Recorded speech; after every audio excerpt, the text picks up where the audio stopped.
పిల్లలకు దేశం గురించి ఆలోచిస్తలేరు. ప్రతి ఒక్కరు ఎంసెట్లు, ర్యాంకులు, లేకపోతే ప్రైవేట్స్ కాలేజీలో చేరి ఇక మార్కులు తప్ప వాళ్ళకి ఏమీ తెలుస్తుంది. కానీ దేశం ఎక్కడ పోవాలి? అందరూ మార్కులు గిరుకులు అంటే రేపు నాడు దేశం కనుక తల్లిదండ్రులు ఈరోజు దురదృష్టవశాత్తు మన పిల్లలకు ఆ సంస్కారం బోధిస్తలేము. ఒక సరస్వతి శిశు మందిరాలు ఉండే, ఎవరైతే సరస్వతి శిశు మందిరాలు చదువుతారో వాళ్ళు గమనించండి, వాళ్ళకు దేశం గురించి, హిందుత్వం గురించి, భారతీయ సనాతన ధర్మం గురించి బోధిస్తారు. కానీ మనం ఏమైంది, మన పిల్లలకు అటువంటివి ఎవరు పెద్దలు చెప్పరు.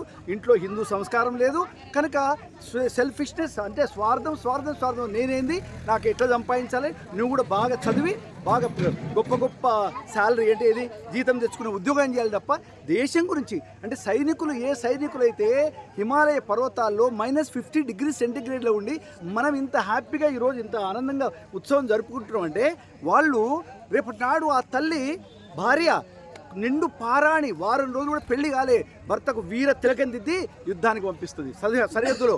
మళ్ళీ వచ్చే వరకు ఆ శవం వస్తుందా, భర్త వస్తుందా తెలియని పరిస్థితి.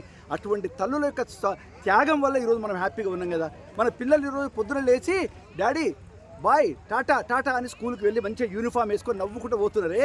కానీ ఇంకొక పిల్లలు ఉన్నారు, తండ్రికి సరిహద్దులకు పంపించుకుంటా మళ్ళీ ఈ తండ్రి తిరిగి వస్తాడా, మన జీవితాంతము కూడా ఈ దేశం కోసము తండ్రి లేనటువంటి అనాథలుగా ఆర్ఫన్స్గా బతకడానికి ఎంతోమంది వేల పిల్లలు ఈరోజు దేశంలో ఉన్నారు. మరి వాళ్ళకందరూ మనం గౌరవిస్తున్నాం. ఆ సైనికులకు ఎంతమంది పొద్దున్నే సైనికులు చనిపోతే పాకిస్తాన్తో యుద్ధంలో ఎంతమంది మనం భారతదేశంలో గౌరవిస్తున్నాం.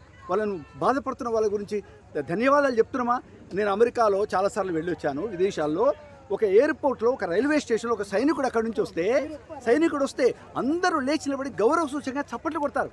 ఆ సైనికుడు అక్కడి నుంచి వెళ్ళినంత వరకు కూడా, ఎందుకంటే దేశం కోసము తన యొక్క కుటుంబాన్ని, తన యొక్క ప్రాణాలను త్యజించడానికి సిద్ధపడ్డాడు. మన దేశంలో ఆ గౌరవం ఉందా? అందుకే ఈరోజు దేశం పతనావస్థకు వచ్చింది. మిత్రులారా, అంబేద్కర్ గారు ఏం చెప్పారు?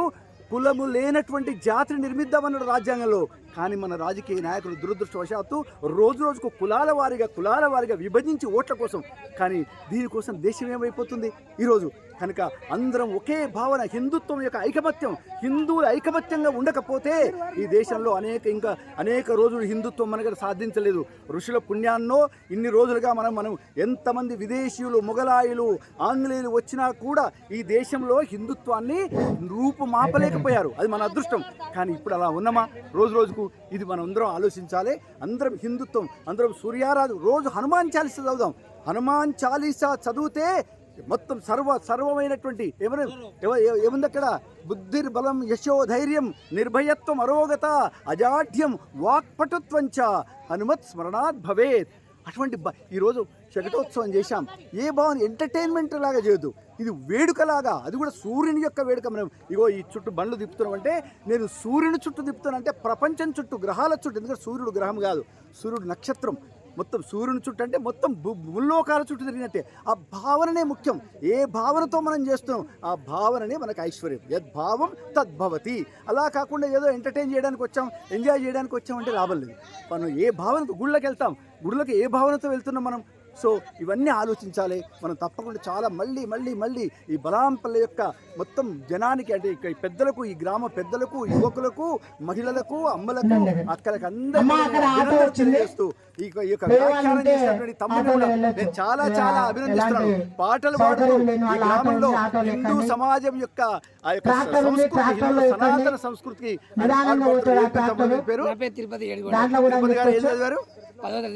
అద్భుతం. మీలాగా ప్రతి ఒక్కరు ఉంటే, గ్రామంలో 10 మంది ఉంటే చాలు మీలాగా దేశమంతా అద్భుతం. కానీ ఎంతమంది ఉన్నారు? మీ సందేశం ఇక్కడ ఈ ఊరికే కాదు, ఈ చుట్టుపక్కల 20 గ్రామాలకు పోవాలి. మిత్రులు, థ్యాంక్ యూ, అభినందనలు.